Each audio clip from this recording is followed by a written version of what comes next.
Salut à tous, on se retrouve dans une nouvelle vidéo pour discuter de pourquoi vous perdez de l'argent chaque jour. On va surtout parler d'inflation parce que c'est ça qui fait que vous perdez de l'argent chaque jour. Je pense que vous avez remarqué que le coût de la vie au quotidien augmente de plus en plus. Alors c'est pas votre imagination, je vous rassure, c'est évidemment l'inflation. Aujourd'hui, on va essayer d'explorer un peu ce qu'est l'inflation, comment elle affecte votre portefeuille et ce que vous pouvez faire pour vous protéger. L'inflation, c'est l'augmentation générale des prix des biens et services au fil du temps. Pour faire simple, c'est la raison pour laquelle ce que vous pouviez acheter pour 100 € il y a 5 ans vous coûte bien plus cher aujourd'hui.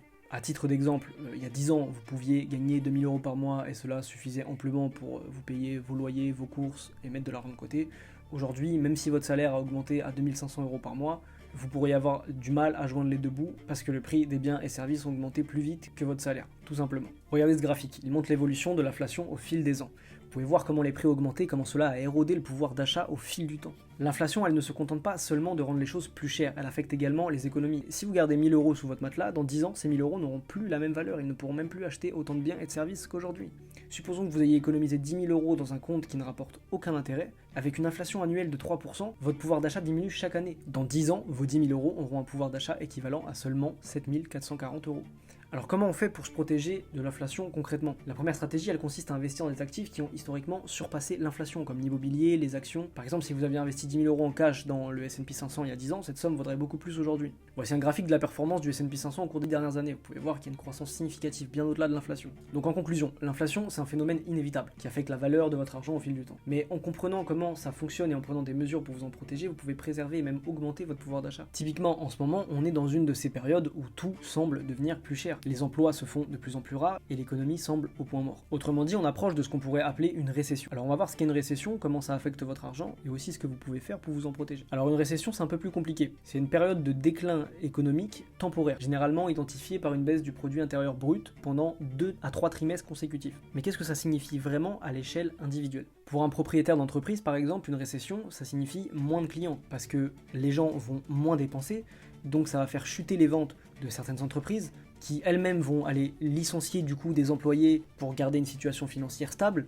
ce qui engendre de plus en plus de précarité. Ce qui fait tout simplement que l'économie est de moins en moins stimulée. Les récessions, elles affectent directement votre quotidien de plusieurs façons. Elles peuvent entraîner des pertes d'emploi, des baisses de salaire et une diminution des opportunités d'investissement. En période de récession, les banques peuvent également resserrer leurs conditions de prêt, rendant plus difficile l'accès au crédit. Imaginez une famille qui dépend de 2 revenus. En période de récession, si l'un des parents perd son emploi, la famille doit faire face à une réduction drastique de ses revenus. Cela peut signifier de faire beaucoup de sacrifices, d'aller piocher dans les économies ou même d'emprunter pour couvrir les besoins essentiels. Pour se préparer à une récession, il est crucial d'avoir des investissements diversifiés, 6 mois à 1 an de salaire d'avance mis de côté par exemple, et d'avoir le moins de dettes possible. Donc en conclusion, une récession peut avoir des effets dévastateurs sur l'économie et sur votre situation financière personnelle. Cependant, avec une préparation adéquate et une stratégie bien pensée, vous pouvez non seulement survivre mais aussi prospérer pendant ces périodes difficiles. Mais pour rendre ça encore plus concret, examinons les périodes de l'histoire où c'est vraiment arrivé. Commençons par la crise financière de 2008, l'une des récessions les plus marquantes de notre temps. Cette période a été marquée par une chute massive des marchés financiers, une hausse spectaculaire du chômage et une réduction drastique de la valeur des actifs. Il y a aussi eu la crise des années 70, une décennie marquée par une inflation galopante. À cette époque, l'inflation a atteint des niveaux historiques,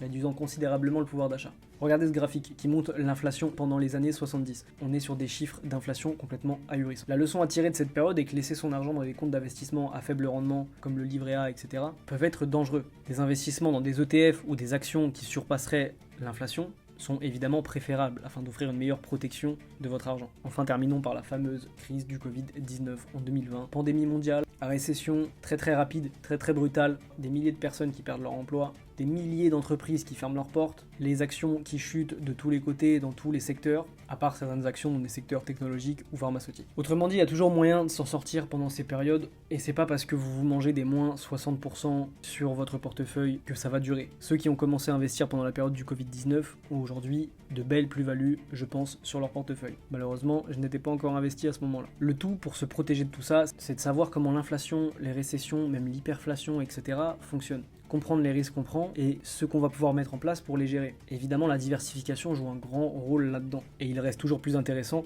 d'investir sur des actions ou sur des ETF afin de surperformer les pourcentages de l'inflation. Sinon, votre épargne ne vous sert concrètement à rien. N'oubliez pas de toujours connaître votre tolérance au risque avant de commencer à investir, de continuer à vous former, voire de consulter des experts si vous avez besoin, car je n'en suis pas un, et ce qui peut sembler être des conseils n'est pas à prendre au pied de la lettre. N'oubliez pas d'utiliser tous les outils et ressources que vous avez à votre portée. J'ai déjà mentionné plusieurs fois dans d'autres vidéos, comme Yahoo Finance, Morningstar, Guru Focus, Fastgraph, Investing, etc. pour analyser des actions, vous tenir au courant de l'actualité, etc. N'oubliez pas que l'investissement nécessite quand même une certaine préparation, de la prudence, mais surtout de la persévérance. Alors même si des fois ça peut être compliqué, ne perdez pas espoir. Alors je compte sur vous maintenant pour passer à l'action et de surtout pas aller perdre votre temps à ouvrir des comptes démo. Commencez maintenant à ouvrir un compte chez un broker et investir des petites sommes, car en investissant sur des comptes démo, vous n'aurez jamais le reflet réel de vos réactions vis-à-vis du marché. Aujourd'hui, il y a des courtiers qui vous permettent d'investir à partir de 10, 20 euros. Mettez cette somme de côté et commencez dès maintenant à mettre ça en place, ce sera toujours mieux que rien. N'hésitez pas à checker la description si vous voulez aller plus loin, j'ai peut-être mis quelques trucs intéressants. Pour ma part, je vous remercie d'avoir pris le temps d'écouter cette vidéo jusqu'à la fin. Je vous évite encore une fois le blabla habituel. Je vous dis à bientôt dans une prochaine vidéo. Ciao.